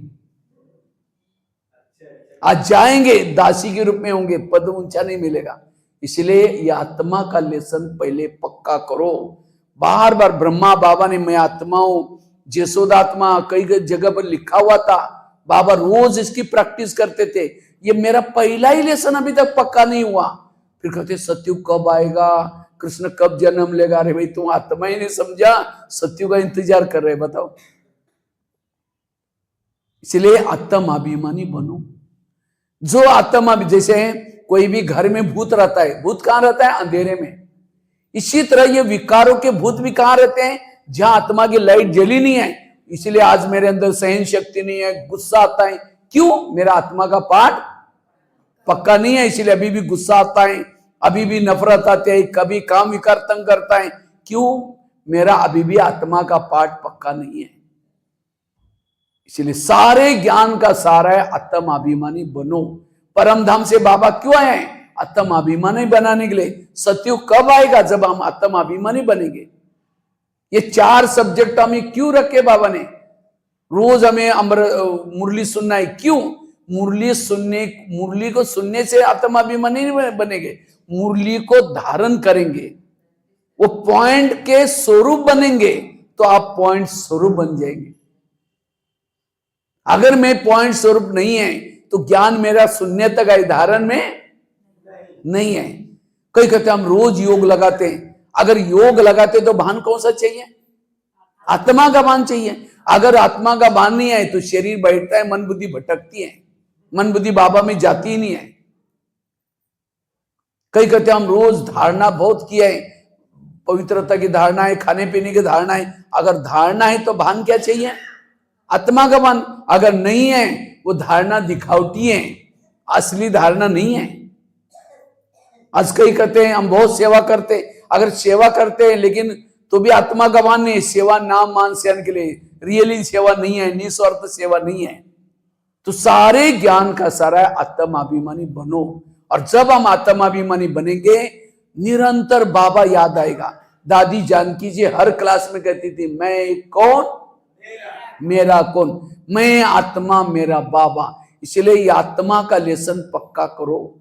अगर आत्मा का लेसन नहीं है और सत्युग में आपको भेज दिया, रात भर नींद नहीं आएगी। हमारे महल को कोई चोरी न करे, भाई ताला लगाया था, वहां ताले भी नहीं होंगे और कोई सिक्योरिटी भी नहीं होंगे, रात भर कैसी नींद आएगी? अगर वहां सत्युग में लेके भेज देंगे आपको, तो वहां सबके शरीर सुंदर गोरे गोरे, वहां भी एक दूसरे के तरफ आकर्षित होंगे। फिर सत्युग का भी कलयुग बन जाएगा, घबराहट, डर, टेंशन। इसलिए बाबा कहते हैं आत्म अभिमानी बनो। आत्म अभिमानी अर्थात निश्चिंत, निश्चिंत, बेफिक्र बादशाह। इसलिए ये भान बहुत जरूरी है। और इससे आज हमारी स्थिति क्यों बिगड़ती है? देह भान के कारण। इसलिए बार बार ये प्रैक्टिस करना है, मैं आत्मा हूं, मैं आत्मा देख रही हूं, मैं आत्मा चलती हूं, मैं आत्मा। विनाश में जो देह भान वाला उसको डर लगेगा, भूकंप आ रहा है डर लगेगा, बिल्डिंग ऊपर से गिर गई डर लगेगा, और डर करके शरीर छूटेगा। तो सतयुग के बच्चे तो रोएंगे नहीं। कई कई बच्चे आजकल रोते हैं, घबराते हैं, क्यों? उनका जो मृत्यु हुई, डर से मृत्यु हुई है। तो डर वाले बच्चे तो वहां तो बच्चे भी चिल्लाएंगे, रोएंगे, तो वहां तो सतयुग का कलयुग बन जाएगा। इसीलिए जो आत्माभिमानी बनेंगे वो इजीली शरीर से अलग हो जाएंगे। इसलिए बार बार ये प्रैक्टिस करना है, मैं आत्मा हूं, आत्मा हूं। और जितना आत्मा के स्वरूप में रहेंगे, रात को सोए है योग लगा रहेगा, रास्ते में चल रहे योग लगा रहेगा, वाणी में बल आएगा, दृष्टि में बल आएगा, कर्मों में बल आएगा। इसलिए हमें आत्माभिमानी बनने की प्रैक्टिस करनी है। और जितना आत्माभिमानी स्थिति है, आपकी स्थिति पावरफुल है। आत्माभिमानी बनने के लिए पवित्रता की धारणा चाहिए। दूसरा, आत्माभिमानी बनने के लिए 7 स्वरूप का अभ्यास करना। आत्माभिमानी बनने के लिए सोमान में रहना, विधि पूर्वक योग लगाना। लेकिन हम तो योग तो लगाते, लेकिन कैसे लगाते हैं? रास्ते में समझो कोई माता योग लगाने के लिए आ रहे हैं, आते थे रास्ते में देखा कि बहुत अच्छे सब्जी वाला जा रहे हैं, फिर सोचेगा आज शाम को इसके योग सब्जी बनाएंगे। पहले सोचेगी योग करेंगे, जाते समय लेके जाएंगे, यहाँ करके बैठे, लाल लाइट चल रहा है, गीत बज रहा है, शुरू करके मैं आत्मा हूँ, शांत स्वरूप से। फिर सोचे यार झोला तो लाए नहीं, थैला तो लाए नहीं, सब्जी कैसे लेके जाए? फिर कहेंगे ठीक है, उसके पास सब प्लास्टिक का झोला तो होगा ही, मैं आत्मा हूँ, शांत स्वरूप से। फिर सोचे कि गैस के ऊपर जो दूध रखा था, गर्म किया था, या ऐसे चल रहा है, चलो फिर कोई बुझाई देगा, मैं आत्मा हूँ, शांत स्वरूप। ऐसा योग करेंगे, आत्मिक स्थिति कैसी बनेगी? इसलिए आत्मिक स्थिति बनाने के लिए योग को लगन में मगन होकर के करो, विधि पूर्वक करो। इसलिए आत्माभिमानी बनने की प्रैक्टिस चाहिए। और जो आत्माभिमानी है उनकी स्थिति शक्तिशाली है। सीता जब भी रावण आता है माचिस जलाकर रखती है, तो हमें भी इस रावण के राज्य में रहते हैं, मेरे भ्रुकुटी में सदा आत्मा का दीपक जलना चाहिए। और जो आत्मिक स्थिति में है वो कर्मातीत है, वो बाप समान है, वो दया करते, क्षमा करते, सहन शक्ति आएगी, सारे गुण और शक्ति आत्मिक स्थिति से आते हैं।